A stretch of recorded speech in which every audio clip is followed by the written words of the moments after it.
मी जेव्हा पुण्यात आलो होतो म्हणजे 2012च्या नंतर मी इथे आलेलो आहे 2012च्या आसपास. तर सलमान खान हा माझ्या मिसेसचा फेवरेट ऍक्टर आणि एक दिवस वर्तमानपत्र उघडताना त्याची एक बातमी आलेली होती की कंटेम्प्ट ऑफ कोर्ट या केसमध्ये पत्रकार बांधव त्याला त्रास देत आहेत. तर पत्रकार बांधव हे त्याला त्रास देत असल्यामुळे त्याने काय केलं की सलमान खान फाईल्स म्हणून एक वेबसाईट बनवली आणि कोर्टात जे काही चालतो तो त्यावर पोस्ट करायचा आणि ही बाब कंटेम्प्ट ऑफ कोर्टमध्ये मोडणारी आहे असं मला जाणवलं. आणि बायकोने मला टोमणा मारला की तो तर सलमान खान आहे आणि म्हणलं तो सलमान असेल मी वाजद खान आहे. तर मग त्यानंतर आम्ही बांद्रा कोर्टात सलमान खानच्या अगेन्स्ट कंटेम्प्ट ऑफ कोर्टची केस टाकली. त्याच्यामध्ये चक्क सलमान खानला बांद्रा कोर्टात हजर होण्याचे आदेश झालेत. त्यानंतर तो तिथे हजर झाला आणि त्यानंतर ते प्रकरण माननीय उच्च न्यायालय मुंबई या ठिकाणी दाखल केलं क्वॅशसाठी आणि नंतर त्या प्रकरणातून तो सुटला. परंतु जवळपास 8.5 महिने मी सलमान खानशी खिंड लढत होतो.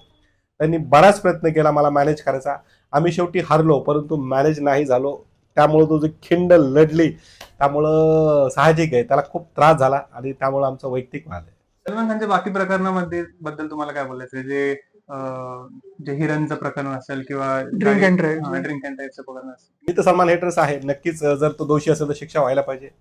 मला जर त्याच्या विरोधात परत उभं राहायची संधी भेटली तर मी तर निश्चित लढेन. ते चालूच राहते केस मग त्याच्याबद्दल म्हणजे कसं आपण म्हणायचं की लोक म्हणजे नॉर्मल लोकांना काय विचार करा की सलमानने केलंच असेल किंवा नाही केलंय.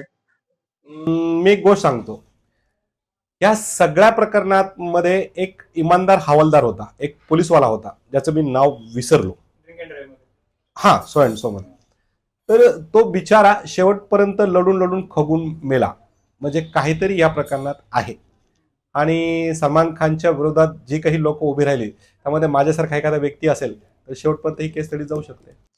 तुमच्यावर अजून एक आरोप होतो की तुम्ही जे सपोज पॉस्को असेल किंवा रेप असेल या केसेसमध्ये आरोपींची बाजू घेता किंवा म्हणजे पुरुषांची बाजू घेता महिलांची बाजू घेत नाही असं का बरं?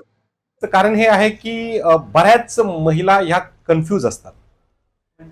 कन्फ्यूजचं उदाहरण तुम्हाला देतो.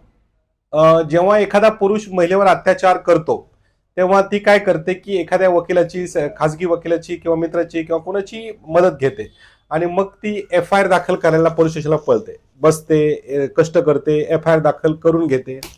FIR दाखल झाल्यावर तिला एक गोष्ट माहित होतं की आपल्याला फुकटचा सरकारी वकील मिळणार आहे. ज्या माणसाने आता पण त्यांची मदत केलेली असते ती त्यांना बाय करते. ती कन्फ्यूज असते, माझ्याकडे पैसे आहेत नाही आहेत किंवा ती केस लढा मी कोणाला देऊ नाही देऊ असं त्याच्या डोक्यात चाललेलं असतं. मग त्यानंतर जवळपास 50% पेक्षाही अधिक केसेसमध्ये महिला हे शपथपत्र देतात की आमचा आपसात वाद मिटलेला आहे, मला ती केस चालवायची नाही. तर महिला ह्या कन्फ्यूज असतात की शेवटपर्यंत ती केस लढायची का नाही लढायची. परंतु पुरुषांचं तसं नसतं. एकदा निर्णय घेतला की ते शक्यतो मागं हटत नाही. परंतु महिला लोकांना कन्फ्यूज करतात, वकिलांना कन्फ्यूज करतात, पोलिसांनाही कन्फ्यूज करतात. बऱ्याच महिला, मी म्हणत नाही प्रत्येक महिला नाही परंतु बऱ्याच महिला त्या केसेस मागे घेतात. त्यामुळे एखादी केस घेतली आणि ती लढायची नाही सोडायची तर माझ्या जीवावर येतं. त्यामुळे मी अशा महिलांना सुरुवातीलाच नाही म्हणून टाकतो. एक रिसेंटली एक केस झाली होती पुण्यामध्ये. एक IT प्रोफेशनल होती, तुम्ही पण ऐकली असेल. एक IT प्रोफेशनल मुलगी होती तर तिने रेपची केस दाखल केली होती एका डिलिव्हरी बॉयवरती.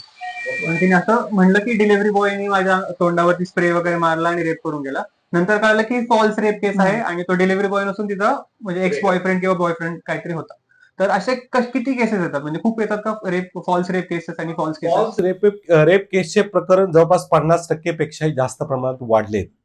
तुम्ही बघितले असेल कोर्टात रेपच्या केसेस दाखल व्हायचे प्रमाण खूप आहेत पण निकाल लागायचे किंवा ते शेवट पण जायचे प्रमाण खूप कमी आहेत. महिला स्वतः अफिडेव्हिट शपथपत्र देतात. तुम्हाला अजून एक उदाहरण देतो की एक महिला जिची रेप केस दाखल होत नव्हती, बरेच कारण जुनं प्रकरण होतं, वर्ष झाले होते, काही तिच्याकडे पुरावे नव्हते, तर त्या ताईसाठी, माऊलीसाठी आम्ही कष्ट करून ते प्रकरण दाखल करायला लावलं. दाखल केल्यानंतर ते प्रकरण जेव्हा चालू लागलं तर समोरच्यानी म्हणजे जो आरोपी होता त्याने तिला वचन दिलं की आपण लग्न करू, म्हणजे आपण हे करू. केस चालू असताना हो. म्हणजे FIR दाखल झाली, हे झाली, जामीनसाठी तो प्रयत्न करतो, त्याच्याकडे मेसेज आला की आपण लग्न करू. मग ही महिला वकिलाला भेटली. वकिलाला विचारलं की बाबा असं असं आहे आणि मला ती केस मागे घ्यायची आहे, मी काय करू. तर वकिलाने त्याला सांगितलं की तोंड फुटूस तर मार खाण्यासाठी तुला शुभेच्छा. याचं उदाहरण देतो की तो व्यक्ती आज फक्त रेप केस, बरेच जण असं करतात की तो व्यक्ती बलात्काराच्या केसेसमधून त्याला बाहेर यायचंय, म्हणून तो तुला आता कॉम्प्रोमाइजची भाषा वापरतोय. उद्या तुला हे व्यक्ती लग्न बनवेल, बायको करून लग्न करेल.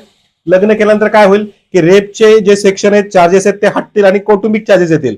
त्यावेळेस तुला त्रास होईल.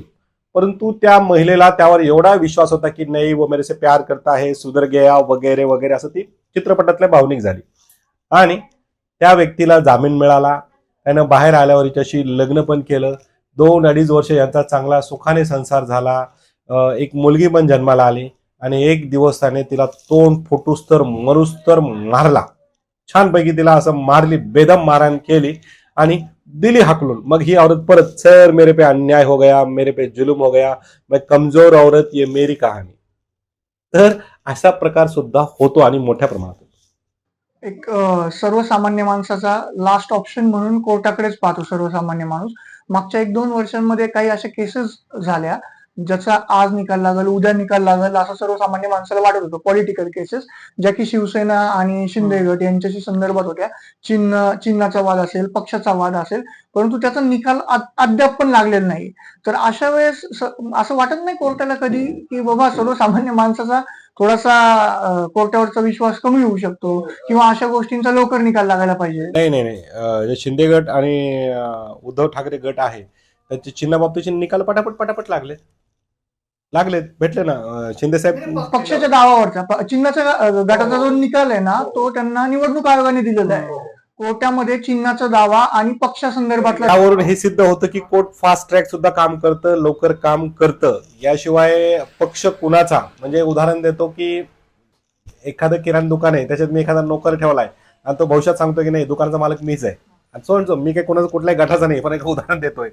तर यावर सुद्धा बऱ्याच गोष्टी आहेत आणि ते कोर्टात चालू आहे. ते मोठं प्रकरण असल्यामुळे व्यवस्थित चालू आहे. असं नाही की त्याच्यामध्ये कुठेही उशीर होत नाही, विलंब होत नाही, चालूच आहे. असं वाटतं की सेलिब्रिटीजला थोडं कोर्ट हे झुकतं माप देतं किंवा फास्ट ट्रॅक केस होती, जशी आर्यन खानची बघितली आपण फास्ट झाली, किंवा अर्णब गोस्वामीची जी केस होती ती एकदम फास्ट झाली. त्यांना लवकर केस होते त्यांची, किंवा कधी कधी रात्री पण कोर्ट खुलतं त्यांच्यासाठी. नाही, सामान्य लोकांसाठी सुद्धा केसेस उघडल्या जातात. सगळ्यात मोठं उदाहरण आहे शहाबानू प्रकरण. शहाबानू प्रकरणाने अख्खं जग महाराष्ट्र जो देश आहे तो हलवलेला होता. सामान्य लोकांना सुद्धा न्याय मिळाल्याची बरीच उदाहरणं आहेत. मी स्वतः अक्षय खन्नाला पुणे कोर्टात आणलं होतं. काय नेमकं काय प्रकार? 376 नावाचा एक चित्रपट येत होता.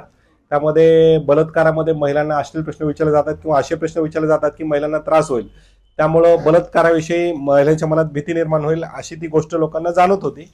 तर मग आम्ही कोर्टात प्रकरण दाखल केलं आणि कोर्टात गंभीरतेने दखल केली. कोर्ट त्याचीच गंभीरतेने दखल घेतो की जो न्यायाच्या बाबतीत सिरियस